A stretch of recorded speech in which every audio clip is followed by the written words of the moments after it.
Good morning, students. I am Shomajit sir. Today I am here to deliver my lecture on topic phylum Platyhelminthes. This is also falls under invertebrates. So watch the entire lecture to get basics out of it. So let's start with the topic phylum Platyhelminthes. So let's start. So let's start with the topic phylum Platyhelminthes. These are also called flatworms. Alright, so you can see a good picture is given on top. So there is a flatworm. So this falls under the phylum Platyhelminthes.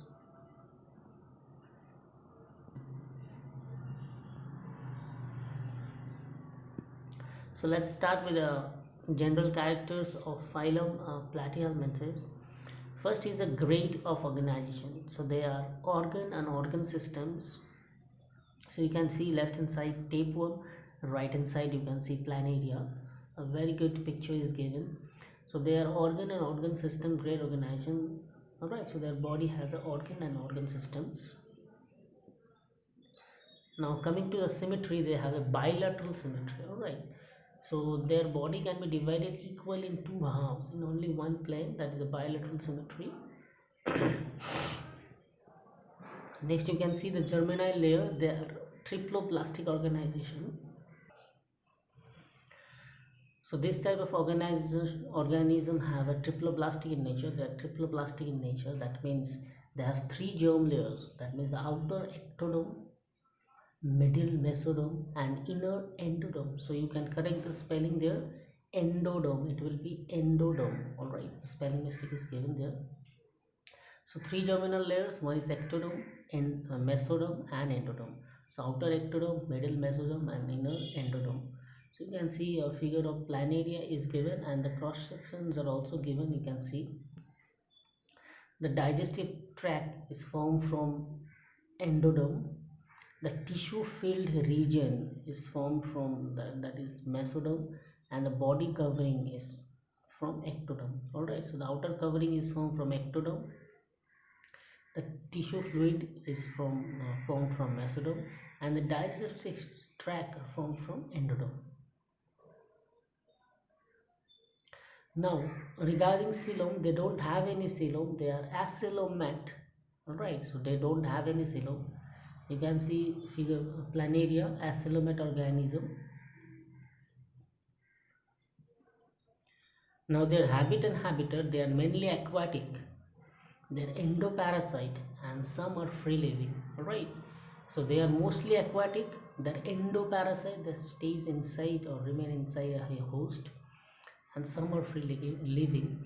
You can see example tapeworm, liver fluke is a parasite, and planaria is a free living.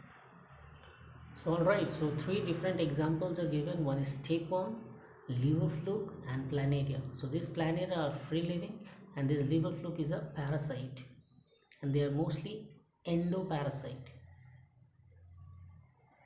Now you can see digestive system. So these platyhelminthes or planaria don't have any, that means they have an incomplete digestive system. Alright, so digestive system is incomplete in planaria. Alright, so only a single opening which acts as mouth and anus. So they have only one single opening that is used as mouth and as well as for anus. So their digestive system is incomplete. So you can see in right hand side the picture is given. You can see the openings of mouth and anus present in the center, the middle of the body.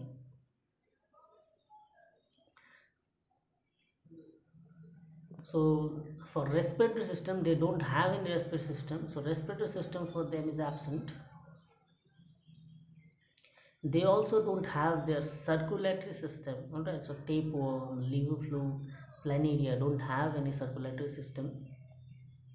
Next we come to reproduction. In case of reproduction, asexual method takes place and sexual method also takes place.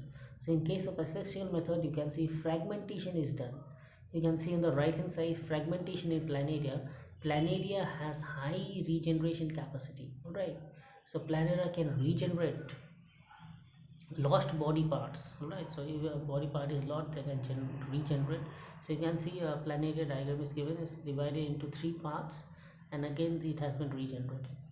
So for asexual method, they follow fragmentation, and they also have a sexual method. You can see testes and ovaries in planaria. The figure is given in bottom. You can see the testes are there, the ovaries are there, and they are hermaphrodite in nature. That means in one living organism, so in one planaria organism, they are both male and female gametes. That is, testis is male gamete and ovary is a female gamete, and their fertilization takes place internally. So they have internal fertilization, and the development is indirect, and many larval stages are there. They have many larval stages. Now, what are the unique features that they have? So they have an unsegmented body. They are dorso-ventrally flattened body except tapeworms. Alright. So they have an unsegmented body. Their body is not divided into any segments. They have a dorso-ventrally flattened body except tapeworm. And tapeworms have a segmented body. Alright. Now in terms of excretion, excretion is done by phlegm cells, or it is also called protonephridia. So you can see in the left hand side the figure has been given for phlegm cells. You can see this is a phlegm cell. Next in the right, you can see the excretory pore are there, fluid movements, cilia, all are given. So excretion is mainly done by phlegm cells, that is protonephridia. Now one more unique characters they have, that is they have hooks and suckers. So since they are parasitic forms, they have a hooks and suckers. Alright, so they have hooks and suckers in parasitic forms, and some absorb nutrient from the host through their body surface. So some of them absorb nutrients from the host through their body surface since they are parasite.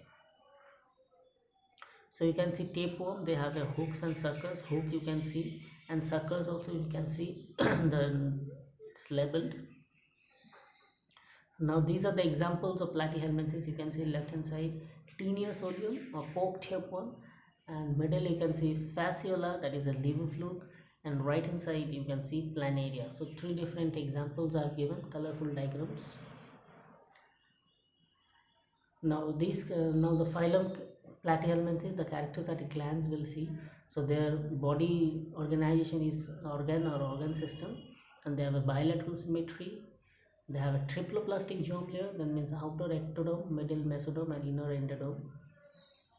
So they don't have any coeloms, that's why they are acellular in nature. And their habit and habitat, in terms of that, they are mainly aquatic, they are endoparasite, and they are free living, and they don't their digestive system is incomplete. They don't have any respiratory system, they don't have any circulatory system. And in terms of reproduction, they have a sexual and sexual method. In case of a sexual method, it performs by fragmentation. And examples of platyhelminthes planaria is there, where they can regenerate, and their body is a hermaphrodite organism, and their fertilization is internal. Their development is indirect, and many larval stages are formed. Right. So certain unique features they have. They have unsegmented body. They have a dorso-ventrally flattened body except the tapeworm.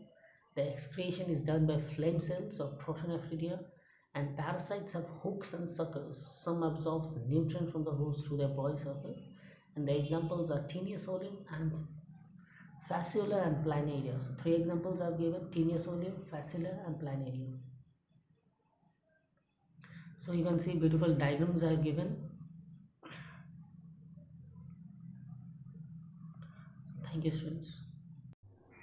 Thank you, students. This was all about the entire lecture here. I've discussed about the topic phylum Platyhelminthes. So this is a category under invertebrates.